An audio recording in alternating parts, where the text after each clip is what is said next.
Jai Hind, dear students. I am your science teacher, Dr. Preeti Mittal, and we are studying the chapter Chemical Reactions and Equations. And in today's class, we are going to see the types of chemical reactions. Types of chemical reactions में हम सबसे पहले combination reaction के बारे में पढ़ेंगे. Combination reaction मतलब जब दो चीज़ें combine हो रही हों. The definition of combination reaction is when two reactants combine together to form a single product. मतलब दो रिएक्टेंट्स हैं और प्रोडक्ट कितने हैं, सिर्फ एक, then it's called a combination reaction. Combination reaction का एक एग्जाम्पल बहुत ही इंपॉर्टेंट है, उससे रिलेटेड बहुत सारे क्वेश्चंस एग्जाम में प्रोबेबल हैं आने के लिए. So let's see to that example of combination reaction. तो वाइट वॉशिंग के लिए यूज़ किया जाता है चूना. चूने को इंग्लिश में कहते हैं कैल्शियम ऑक्साइड और quick lime. So when this CaO, calcium oxide और क्विक लाइम और चूना reacts with water, that's H2O, it forms calcium hydroxide, CaOH whole twice. This is calcium hydroxide. ये रिएक्शन एक्सोथर्मिक होती है. मीन्स जब आप चूने को पानी में मिक्स करेंगे तो बहुत सारी हीट लिबरेट आउट होगी. तो ऐसी कोई भी रिएक्शन जिसमें बहुत सारी हीट बन रही है उसे हम एक्सोथर्मिक रिएक्शन कहते हैं. और आप देख सकते हो दो रिएक्टेंट हैं और प्रोडक्ट सिंगल है. Means this is also an example of a combination reaction. तो एक ही रिएक्शन दो टाइप के रिएक्शंस का एग्जाम्पल हो सकती है. हमारी ये रिएक्शन एक्सोथर्मिक भी है एंड कॉम्बिनेशन रिएक्शन भी है. नाउ ये कैल्शियम हाइड्रोक्साइड आप अपनी वॉल्स पर लगाते हैं फॉर वाइट वॉशिंग. आप देखते हैं कि वाइट वॉशिंग करने के बाद आपकी दीवारों पे तो चमक ही नहीं आई, पड़ोसी की दीवारों पे तो बहुत अच्छे से चमक आ गई थी. So why is that so? You ask the labourer कि हमारी दीवारों पर वैसी चमक क्यों नहीं है जैसी पड़ोसी की दीवारों पर है. He will say that to you that 2-3 दिन रुकिए, आपकी दीवारों पे भी इतनी ही चमक आ जाएगी. How it could be so sure about it? क्या उसने भी साइंस पढ़ी है? इसके पीछे क्या साइंस है? Let's see that. Calcium hydroxide जब हम वॉल्स पे अप्लाई करते हैं तो ये एटमॉस्फेयर में प्रेजेंट कार्बन डाइऑक्साइड से रिएक्ट करता है and it forms calcium carbonate and water. Calcium carbonate मतलब ऐसा ही फॉर्मूला हमारे मार्बल का भी होता है और मार्बल में अच्छी सी चमक होती है. तो जब ये कैल्शियम कार्बोनेट हमारी वॉल्स पे फॉर्म होता है तो वहाँ पर भी एक अच्छी सी चमक आ जाती है and that only gives the shiny appearance to your walls 2 to 3 days after white washing. 2 से 3 दिन क्यों लगे? बिकॉज 2-3 दिन तक ये कैल्शियम हाइड्रोक्साइड स्लोली एटमॉस्फेयर में प्रेजेंट कार्बन डाइऑक्साइड से रिएक्ट कर रहा था. It was taking time for that reaction क्योंकि कार्बन डाइऑक्साइड लिमिटेड ही तो प्रेजेंट है एयर में. So that was forming calcium carbonate and water. क्या ये कॉम्बिनेशन रिएक्शन है? बिल्कुल नहीं, क्योंकि दो प्रोडक्ट बन रहे हैं तो ये कॉम्बिनेशन रिएक्शन नहीं है. But why we are studying that? Calcium hydroxide की बात करी, हम उसे वाइट वॉशिंग के लिए यूज़ कर सकते हैं और इसलिए वाइट वॉशिंग में नेक्स्ट स्टेप क्या होने वाला है उसके बारे में भी बात कर ली. That is an important question for your exams also, that why a shiny appearance to your walls comes up 2 to 3 days after white washing. एक बात और, जब calcium oxide means quick lime को भैया पानी में डिजोल्व कर रहे हैं, the labourers are dissolving that in water, they never mix it with their hand, they use a stick to mix that. That's because it's a exothermic reaction. तो ये एक एक्सोथर्मिक रिएक्शन है, हीट लिबरेट होने वाली है, तो वो अपने हाथ नहीं जलाने वाले. They are going to mix a solution with a stick so that they don't feel the warmth of that. So next time आपके घर में भी अगर वाइट वॉशिंग हो, then think about these changes, that quick lime means चूना जब पानी में dissolve कर रहे हैं, that is a exothermic and a combination reaction example. Second thing, 2-3 दिन बाद दीवारों पे चमक आने वाली है. And why the shiny appearance is going to come after 2 to 3 days? Because calcium hydroxide is going to react with carbon dioxide and going to form calcium carbonate and water. इस पानी का क्या होगा? दीवारों पर से इवेपोरेट हो जाएगा पानी और कैल्शियम कार्बोनेट हमारी दीवारों पर रह जाएगा. Okay, so this was a very good example, very important example for your exams. Let's see to some more examples of combination reaction. Carbon reacts with oxygen to form carbon dioxide. ऐसा तब होता है जब हम कोल को burn करते हैं. That is also an example of combination reaction क्योंकि number of product एक है. Another example, hydrogen reacts with oxygen to form water. That is also a combination reaction. अब exothermic reactions की बात करी थी तो कुछ examples exothermic reactions के भी देख लेते हैं. नेक्स्ट जो हम रिएक्शंस के बारे में बात कर रहे हैं वो एक्सोथर्मिक तो हैं बट कॉम्बिनेशन रिएक्शंस नहीं हैं. For example methane, when you are going to burn methane, that is there in compressed natural gas. Methane को नेचुरल गैस भी कहते हैं. CNG में यही मीथेन होती है. तो ये मीथेन जब एटमॉस्फेयर में बर्न होती है, ऑक्सीजन से रिएक्ट होती है and form carbon dioxide and water. This is also an example of exothermic reaction. इसलिए ही तो हम नेचुरल गैस को एज अ फ्यूल यूज कर रहे हैं, क्योंकि वो एनर्जी लिबरेट आउट कर रहा है. Respiration is also exothermic reaction, क्योंकि उसमें भी एनर्जी फॉर्म हो रही है, but in the form of ATP. एक बहुत इंपॉर्टेंट एग्जाम्पल है एक्सोथर्मिक रिएक्शन का, that is decomposition of vegetable matter. जब भी वेजिटेबल मैटर डिकम्पोज होता है तो कॉम्पोस्ट पिट को अगर आप टच करके देखोगे, you will find that it's a bit warm, because that is also exothermic reaction and energy is liberated in that reaction also. Okay, so remember, it's very important that decomposition of vegetable matter is also a exothermic reaction.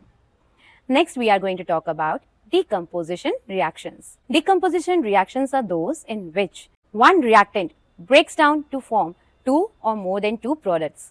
तो number of products कितने भी हो सकते हैं, but reactant कितना होना चाहिए? एक. तो that would be known as a decomposition reaction. तो जब भी एक reactant है और दो या बहुत सारे products बन रहे हैं, then that reaction will be known as a decomposition reaction. Decomposition reaction तीन टाइप की हो सकती हैं. Let's see to the types of decomposition reactions. Thermal decomposition, electric decomposition and photo decomposition. Let's study about them in detail. Thermal decomposition पढ़ने से पहले let's see to an experiment showing thermal decomposition of lead nitrate. We are going to perform the thermal decomposition reaction of lead nitrate. So I have taken lead nitrate and now we are going to heat it. When we heat lead nitrate, it undergoes thermal decomposition and gets converted into lead oxide. Along with that lead oxide, oxygen and nitrogen dioxide are formed. You can see the changes occurring.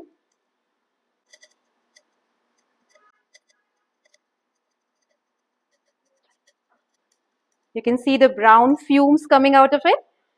These brown fumes are of nitrogen dioxide. So it's a thermal decomposition reaction of lead nitrate which produces a brown fumes of nitrogen dioxide along with the formation of lead oxide. So in this experiment we have seen that when lead nitrate is heated, it decomposes to form lead oxide, nitrogen dioxide that escapes out in the form of brown fumes, and oxygen is formed. The questions that are asked on the basis of this topic is, what is the color of fumes that comes out during this reaction? तो brown color के fumes आते हैं and the reason for that brown fumes is nitrogen dioxide. Nitrogen dioxide की वजह से brown colour के fumes आते हैं. लेड ऑक्साइड का कलर क्या है? That is having a yellow colour. Lead oxide का येलो कलर होता है. यूजुअली लेड के कंपाउंड्स का कलर भी येलो होता है. The next probable question could be, you can see in this diagram, so why keep the mouth of the test tube away from her? The reason for the same is that lead nitrate का जब breakdown होता है तो nitrogen dioxide gas form होती है. Nitrogen dioxide is not a gas to be inhaled. वो हमें inhale नहीं करना चाहिए. It's a harmful gas. So to avoid its inhalation, mouth of the test tube away from herself. Automobiles exhaust में भी nitrogen के oxides and sulfur के oxides होते हैं. Okay, let's see to the next example of thermal decomposition. Decomposition of ferrous sulfate.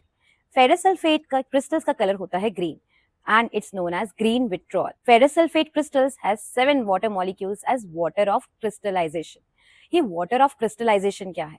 Water of crystallization ऐसे water molecules हैं जो इस compound के crystals में present हैं, but ये water इस substance को गीला नहीं करता.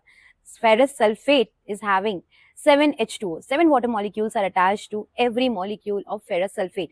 But still, हमारा ferrous sulfate wet नहीं है. It's completely dry crystals.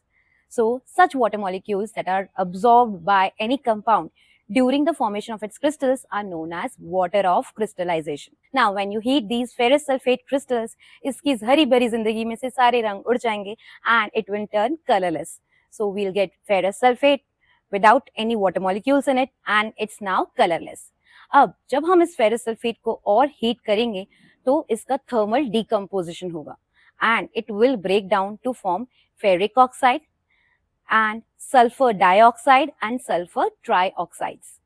This ferric oxide form is having reddish brown color. Reddish brown colour याद रख सकते हो, रस्ट का कलर भी रेडिश ब्राउन होता है एंड रस्ट का फॉर्मूला भी Fe2O3 होता है। तो हमारा जो ये फेरिक ऑक्साइड बना है Fe2O3, that is having the same colour and formula like that of rust. And sulfur dioxide and sulfur trioxide gases are both suffocating gases. अगर आप इन्हें inhale करोगे तो आपको suffocation होगा. So in your exams, a question could be asked that why you need to keep the mouth of the test tube away from yourself, like in this diagram, when you are performing the thermal decomposition of ferrous sulfate. तो sulphur dioxide and sulphur trioxide ये दोनों ही gases suffocating हैं। मैंने आपको पहले भी बताया, automobile exhaust में भी ये गैसेस होती हैं and so we can not inhale these gases and to avoid its inhalation we are keeping the mouth of the test tube away from us.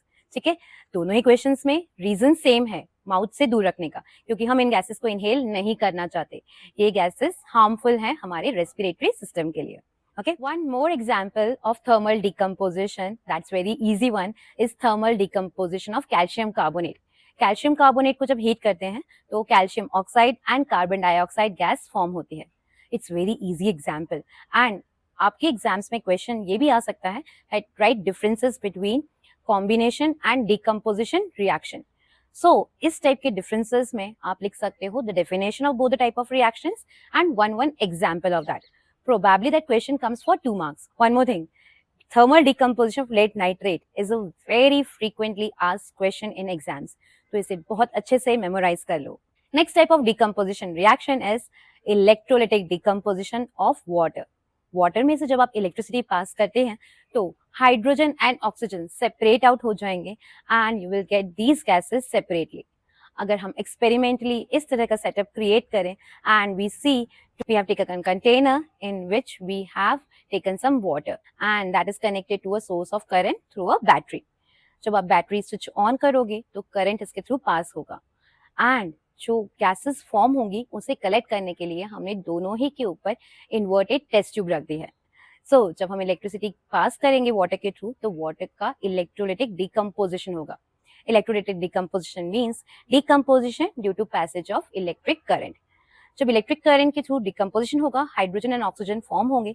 Oxygen is negatively charge so it will be attracted towards the positive terminal of the battery, that is anode की तरफ, and hydrogen is positively charged so that will be attracted towards the negative terminal of the battery, that is cathode.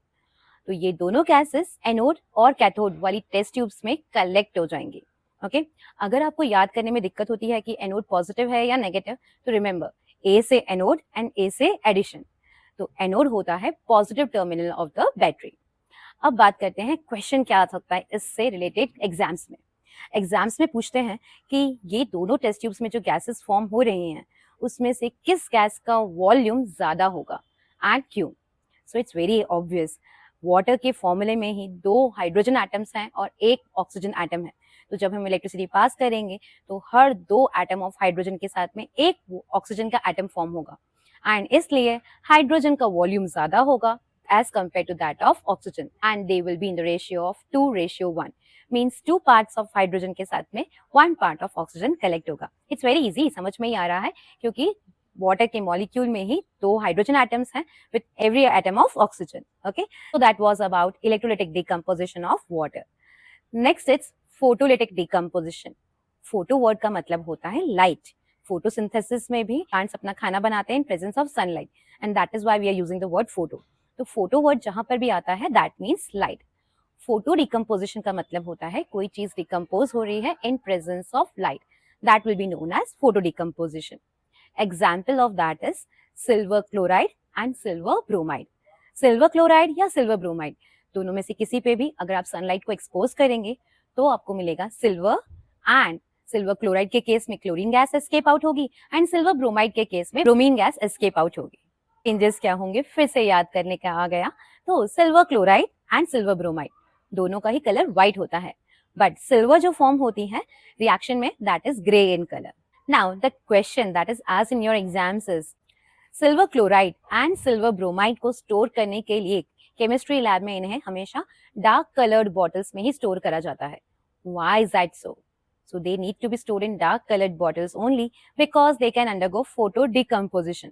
तो अगर हमने इन्हें transparent bottles में store कर दिया तो इनका सनलाइट की वजह से डिकम्पोजिशन हो जाएगा और हमारा सिल्वर क्लोराइड डिकम्पोज होकर सिल्वर और क्लोरीन गैस में कन्वर्ट हो जाएगा, and we don't want that. So for storing these chemicals, we always store them in dark colored bottles so as to protect them from exposure to sunlight. One more thing is there. ये silver chloride and silver bromide are used for development of black and white photographs. So black and white photographic films को develop करने के लिए भी यही chemicals use होते थे. And now you can understand कि हमारे photograph को photo कहते क्यों हैं. उसके नाम में भी फोटो इसलिए ही है because these chemicals undergo photo decomposition. है ना ये interesting. Science is so amazingly interesting. It's there around us, it's there in our daily life. So that's all about the 3 types of decomposition reactions. Combination reactions के साथ हमने एक topic और पढ़ा था, that was exothermic reactions. And all these decomposition reactions are consuming energy. Since all these reactions are taking place in presence of energy, मतलब heat को energy को use कर रहे हैं, इसलिए ये सारी decomposition reactions हैं endothermic reactions. So you need to remember that all these decomposition reactions are also an example of endothermic reaction. और इसलिए मैंने आपको बोला था याद रखने के लिए that decomposition of vegetable matter is exothermic. तो वो एक डिकम्पोजिशन रिएक्शन होते हुए भी वो एक एक्सोथर्मिक रिएक्शन है. बैक्टीरियाज हीट प्रोड्यूस कर रहे हैं उसमें. बट इसके अलावा जितनी भी केमिकल रिएक्शंस हम डिकम्पोजिशन रिएक्शंस देखते हैं दे आर ऑल एंडोथर्मिक. इन्हें हमको एनर्जी देनी पड़ेगी so that the decomposition takes place. Okay, so that's also becomes an important question especially for your MCQ. Okay, so you can have a question like this. So you can easily see that decomposition of vegetable matter is the only exothermic reaction. बाकी सारी reactions endothermic हैं. One last thing to remember for endothermic reactions is reaction of ammonium chloride with barium hydroxide is also an endothermic reaction. So that's given like a small activity in your NCERT, and क्योंकि NCERT में given है तो सारे competitive exams as well as आपके board exams के लिए important हो जाता है. The next type of reaction is displacement reactions. Displacement reactions मेरा personal favorite है क्योंकि बहुत interesting है इसका explanation.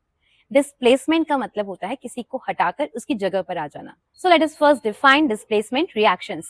Displacement reactions are those in which a more reactive element displaces a less reactive element from its salt solution. What does that mean? Let's first see to an experiment and then we'll have an explanation. We'll be performing the displacement reaction. So I have iron nail with me and I'll be putting it in copper sulfate solution. You can see that this solution is blue in color. It's copper sulfate. Now I'm placing iron nail in it. We'll be observing single displacement reaction with that. Iron is more reactive than copper, so it will displace copper from copper sulfate solution. And iron sulfate, ferrous sulfate will be formed. This is a slow process, so it will be taking some time. So we'll be just leaving it here and we'll be observing after 1 hour. It's actually more than an hour that has passed. So you can see the color of the solution that has changed. Earlier it was bluish color. Now you can see the green color because of formation of ferrous sulfate. Iron being more reactive than copper, it has displaced copper from copper sulfate solution. And now the solution is ferrous sulfate. That is why it has turned green. Copper sulfate solution is blue in color. Now I'm taking out the nail. You will be able to see that it's very slight change that a thin layer of copper has been deposited over it. I don't know whether it's clearly visible to you now. I'm creeping it on the slab. It will be visible. Copper is brown in color and rust color is also brown, so it looks as if it's rusted, but it's actually a layer of copper that has got deposited over the iron nail.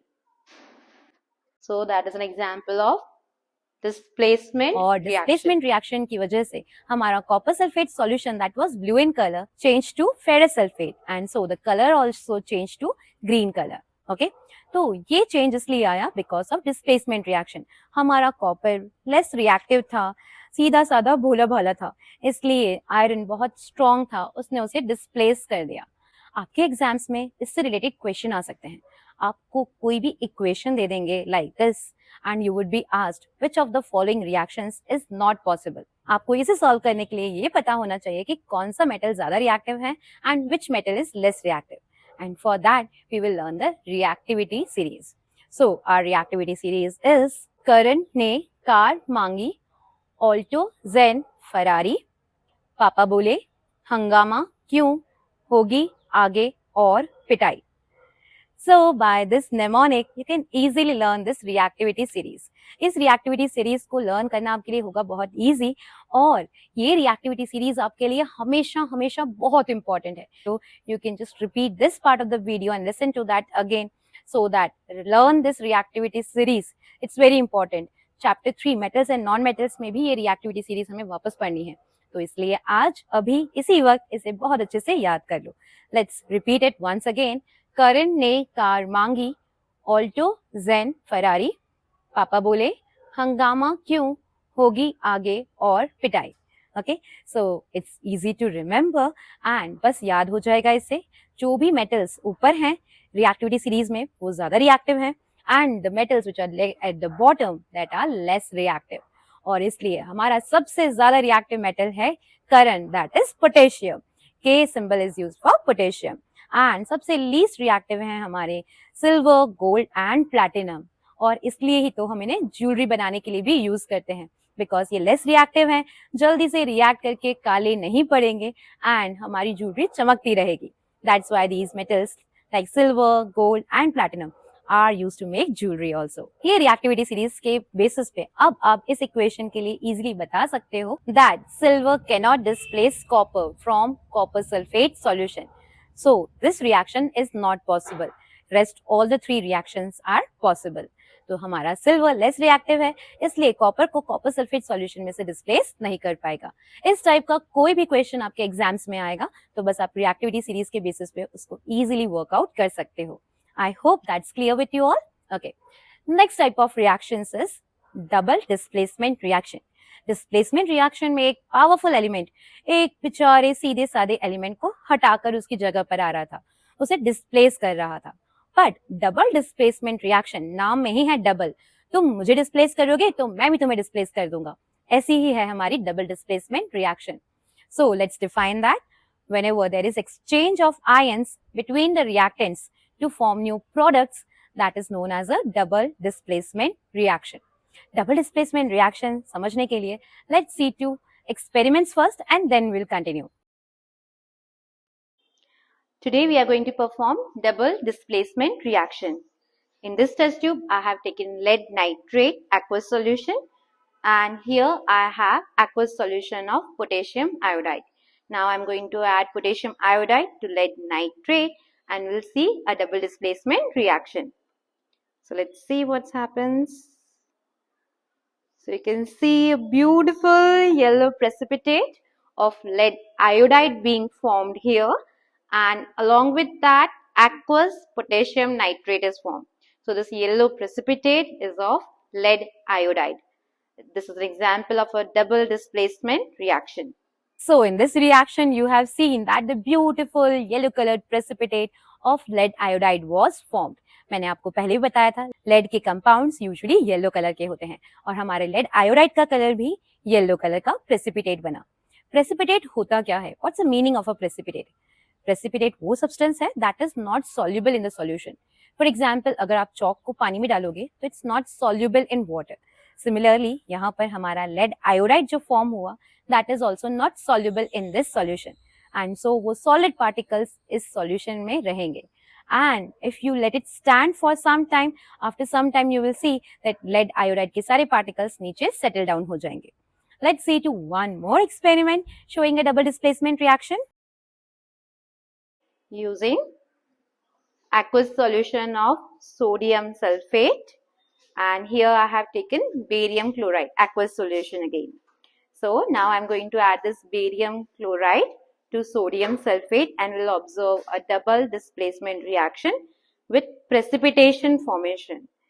There will be formation of aqueous NaCl. Along with that there will be white precipitate of barium sulfate that will be formed.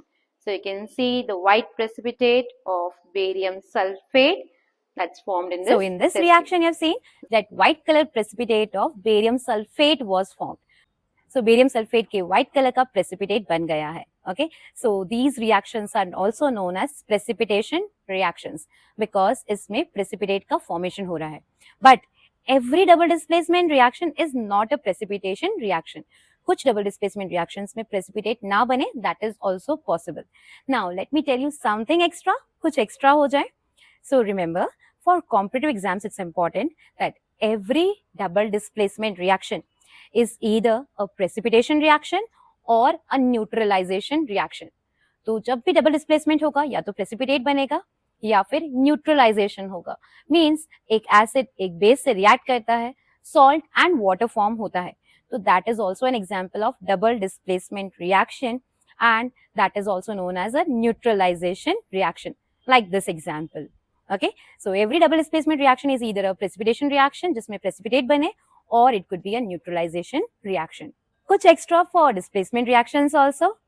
Displace कोई करेगा, आपकी जगह पे बैठ जाएगा, आपको हटा के धक्का देके, तो गुस्सा तो आएगा. And so every displacement reaction is also an example of exothermic reaction. गुस्से से गर्म हो रहे हैं हमारे elements. So all displacement reactions are exothermic reactions also. Exams में आपसे displacement and double displacement reactions के बीच में डिफरेंसेस भी पूछ सकते हैं. So first point of differences could be the definitions of both the reactions and second point of differences could be one example of both the reactions. You can also write two examples of each. So that's about the differences between the displacement and double displacement reactions. Our next topic is oxidation and reduction, which is a very interesting and a very important topic. आपके exams में इस part से एक नए question आने की probability बहुत high रहती है. So let's discuss that with an example. Suppose you have copper with you, आप कॉपर को हीट कर रहे हो तो एटमॉस्फेयर की ऑक्सीजन से वो रिएक्ट करता है and it forms copper oxide. Let's balance that. So it should be 2. Oxygen balance करने के लिए हमें कॉपर के 2 एटम्स लेने पड़ेंगे. सो कॉपर ऑक्साइड फॉर्म होता है. कॉपर का कलर होता है shiny brown and copper oxide जो फॉर्म हुआ है that is black in colour.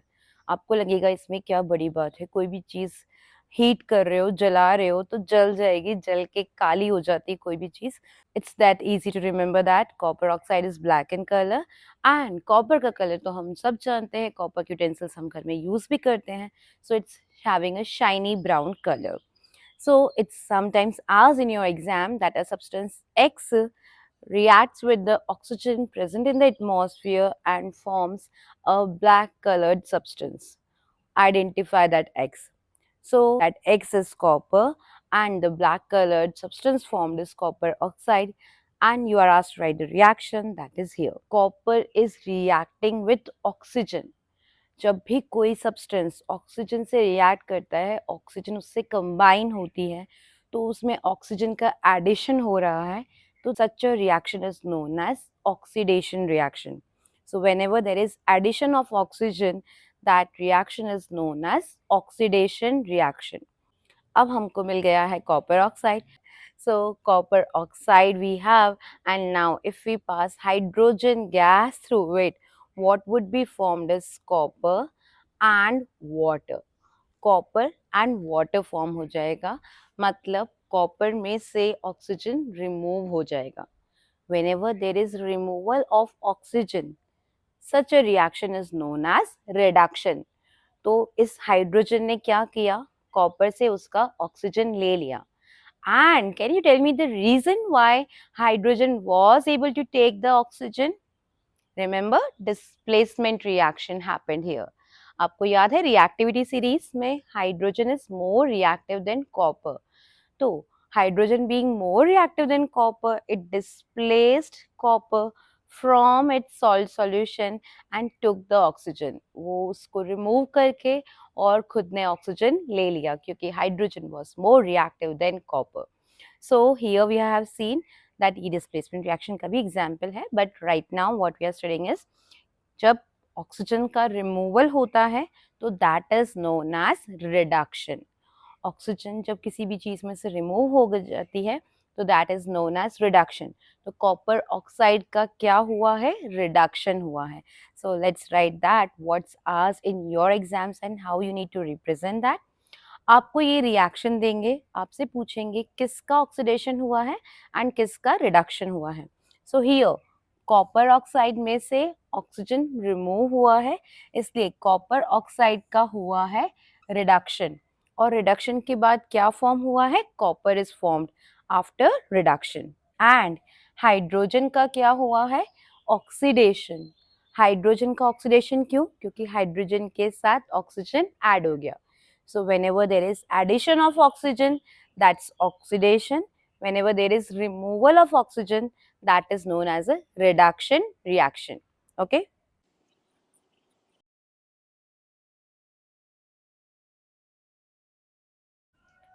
So here you can see that copper oxide का reduction हुआ है because removal of oxygen is taking place, and hydrogen का oxidation हुआ है because it's getting the oxygen. जब भी कोई चीज ऑक्सीजन लेता है उसका ऑक्सीडेशन होता है, जब भी किसी में से ऑक्सीजन रिमूव होता है उसका रिडक्शन होता है। According to NCERT only that's much is given. आप देख सकते हो कि इस रिएक्शन में ऑक्सीडेशन एंड रिडक्शन साइमल्टेनियसली हो रहा है। मतलब एक रिएक्टेंट का रिडक्शन हो रहा है तो दूसरे रिएक्टेंट का ऑक्सीडेशन हो रहा है। सच रिएक्शंस जहां पर ऑक्सीडेशन एंड रिडक्शन साइमल्टेनियसली हो, उन रिएक्शंस को कहते हैं redox reactions. So this is an example of redox reaction. Redox word comes from two words. RED in redox stands for reduction and OX stands for oxidation.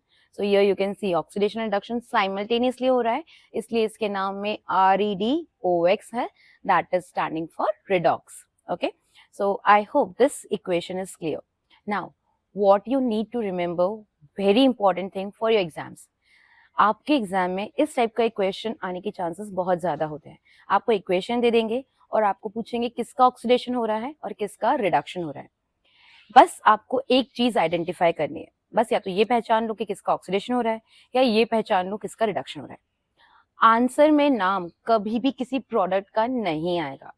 Answer में नाम किसका आएगा, सिर्फ और सिर्फ रिएक्टेंट का ही। तो रिडक्शन किसका हुआ है, कॉपर ऑक्साइड का, ये एक रिएक्टेंट है। ऑक्सीडेशन किसका हुआ है, हाइड्रोजन का, ये भी एक रिएक्टेंट है। तो हमेशा याद रखना कि रिडॉक्स रिएक्शन के आंसर में नाम सिर्फ और सिर्फ रिएक्टेंट का ही आता है। It's a very important question and बच्चे बहुत ज्यादा गलती करते हैं इसमें, इसलिए मैं आपको ये बता रही हूँ। Just remember that very well. Okay, तो ऑक्सीडेशन किसका हुआ है, किसी ना किसी रिएक्टेंट का, हियर हाइड्रोजन का। रिडक्शन किसका हुआ है, वो भी एक रिएक्टेंट ही है, दैट इज कॉपर ऑक्साइड, जिसमें से ऑक्सीजन रिमूव हो गई उसका रिडक्शन, जिसमें ऑक्सीजन एड अप हो गई उसका ऑक्सीडेशन। It's very simple. अब एनसीईआरटी के अकॉर्डिंग तो बस इतना ही दे रखा है।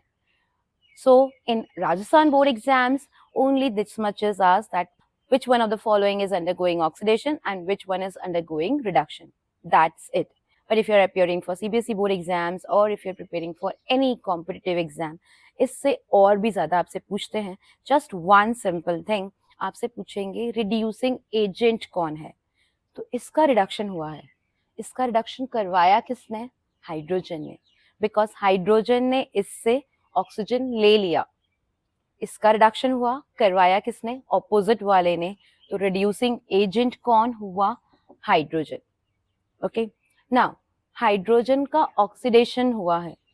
हाइड्रोजन का ऑक्सीडेशन किसने करवाया, जिसने उसको ऑक्सीजन दिया। किसने उसको ऑक्सीजन दिया, कॉपर ऑक्साइड ने। तो copper oxide is oxidising agent. Okay, so आपको रिडॉक्स रिएक्शंस में ये चारों चीजें पूछते हैं, किसका ऑक्सीडेशन हुआ है, किसका रिडक्शन हुआ है, ऑक्सीडाइजिंग एजेंट कौन है और रिड्यूसिंग एजेंट कौन है। एक बहुत सिंपल तरीका है इसको याद रखने का, बस याद रखना, आपको चीज बस एक पहचाननी है। अगर आपने पहचान लिया इसमें से ऑक्सीजन रिमूव हुआ है, इसका रिडक्शन हुआ है, फाइन। अगर इसका रिडक्शन हुआ है तो दूसरे रिएक्टेंट का ऑक्सीडेशन ही हुआ है। दूसरे रिएक्टेंट का ऑक्सीडेशन हुआ है, जिसका ऑक्सीडेशन होता है वो खुद रिड्यूसिंग एजेंट होता है और जिसका रिडक्शन होता है वो खुद ऑक्सीडाइजिंग एजेंट होता है। That's it. आपके एग्जाम्स में जितने भी क्वेश्चंस आएंगे उनमें सिर्फ दो ही रिएक्टेंट्स होंगे।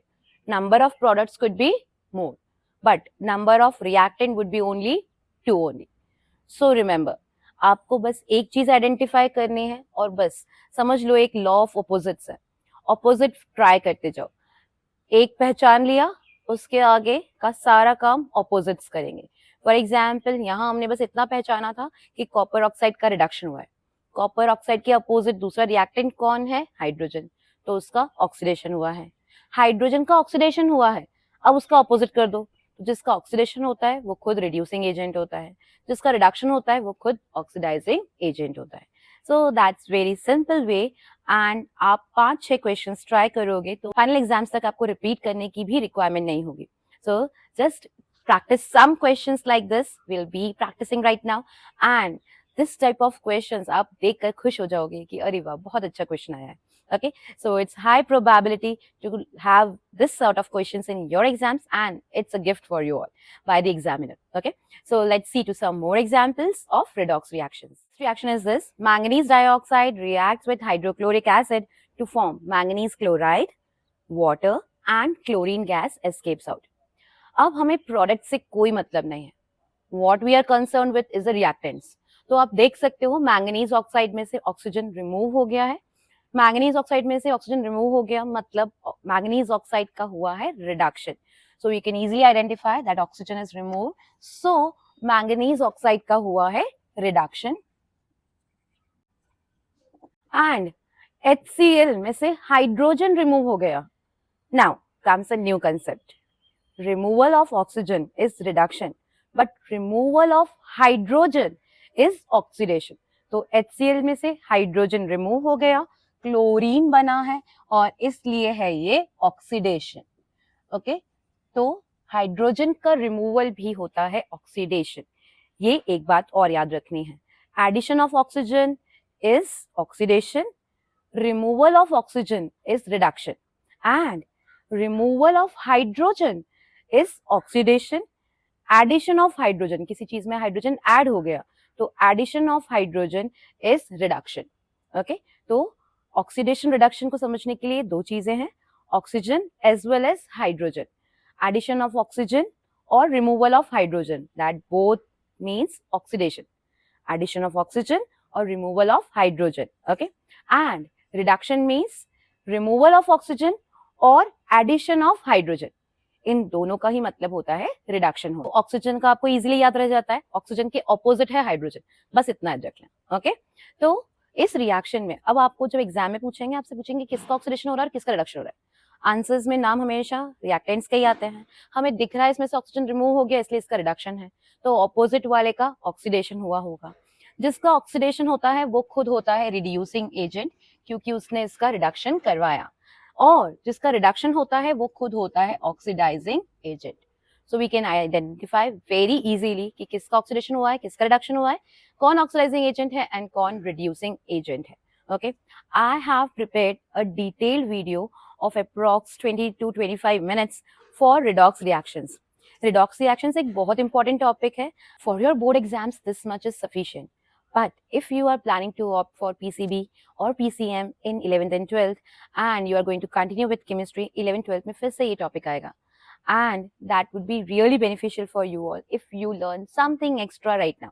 If you're right now your summer break is going on, then you can go through that video. It's really interesting one, and you will come to know about one more thing, that इसमें oxygen का removal हुआ है इसलिए ही सिर्फ reduction नहीं है, actually there is a change in valency of manganese, जिसकी वजह से हम कह रहे हैं दैट मैंगनीज डाइऑक्साइड का रिडक्शन हुआ है। तो 10th लेवल पर आप बस इतना याद रख सकते हो कि रिमूवल ऑफ ऑक्सीजन है इसलिए रिडक्शन है, but actual reason you will come to know after watching that video. So if you are interested, if you are having time also, then just go through that video. It's an interesting one. Let's practice one more equation for redox reaction. Sodium reacts with oxygen to form sodium oxide, and you have to identify कि इस reaction में किसका oxidation हो रहा है और किसका reduction. But you would be confused that ma'am product तो एक ही है, only sodium oxide is formed. So we need not bother about it. हमें तो सिर्फ reactant से मतलब है. So you can see that sodium oxygen से combine हो रहा है, इसलिए sodium का हुआ है oxidation. जब भी एक रिएक्टेंट का ऑक्सीडेशन होता है तो दूसरे रिएक्टेंट का होता है रिडक्शन। सो यहाँ पर ऑक्सीजन का हुआ है रिडक्शन, हाँ बच्चों, ऑक्सीजन का भी रिडक्शन हो सकता है, तो ऑक्सीजन का हुआ है रिडक्शन एंड प्रोडक्ट क्या बना है, दोनों ही केस में sodium oxide. So in this reaction also we have to follow the same thing, that एक का आइडेंटिफाई करना है किसका ऑक्सीडेशन है किसका reduction, and by opposites will figure out everything else. So sodium oxygen से कंबाइन हुआ, इसलिए सोडियम का ऑक्सीडेशन हुआ है. उसका ऑपोजिट ऑक्सीजन है, उसका रिडक्शन हुआ है. जिसका रिडक्शन होता है वो खुद है ऑक्सीडाइजिंग एजेंट.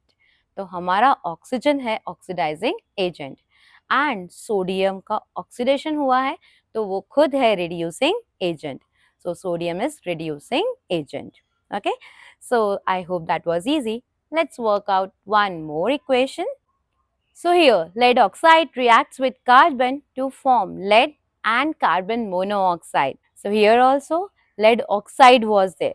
ऑक्साइड था, ऑक्सीजन इसका चला गया, मतलब जिसमें से रिमूवल ऑफ ऑक्सीजन हुआ है उसका हुआ है रिडक्शन. एंड कार्बन को ऑक्सीजन मिल गया एंड कार्बन मोनोऑक्साइड फॉर्म हुआ है. सो कार्बन का हुआ है ऑक्सीडेशन. जिसका ऑक्सीडेशन होता है वो होता है खुद रिड्यूसिंग एजेंट.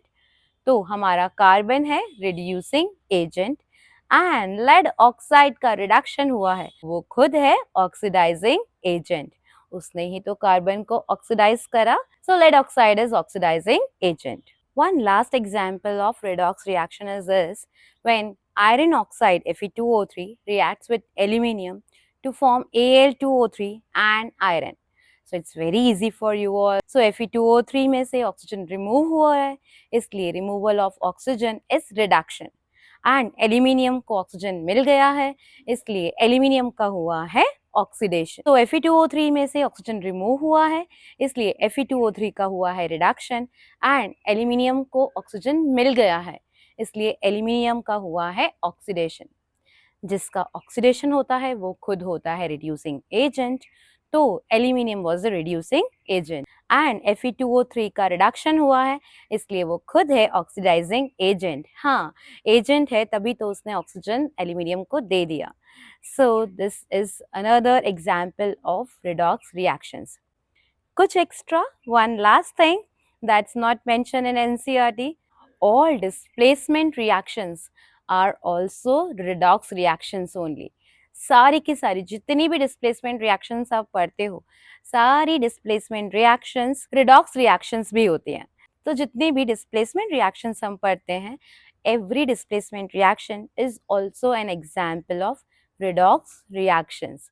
हाइड्रोजन और ऑक्सीजन दोनों की एब्सेंस में भी कोई रिएक्शन रिडॉक्स रिएक्शंस हो सकते हैं. So check out the video for some extra knowledge. For that's all for today. Take care of yourself. I hope you were able to understand the chapter and you find it interesting one. So take care of yourselves and good day everyone.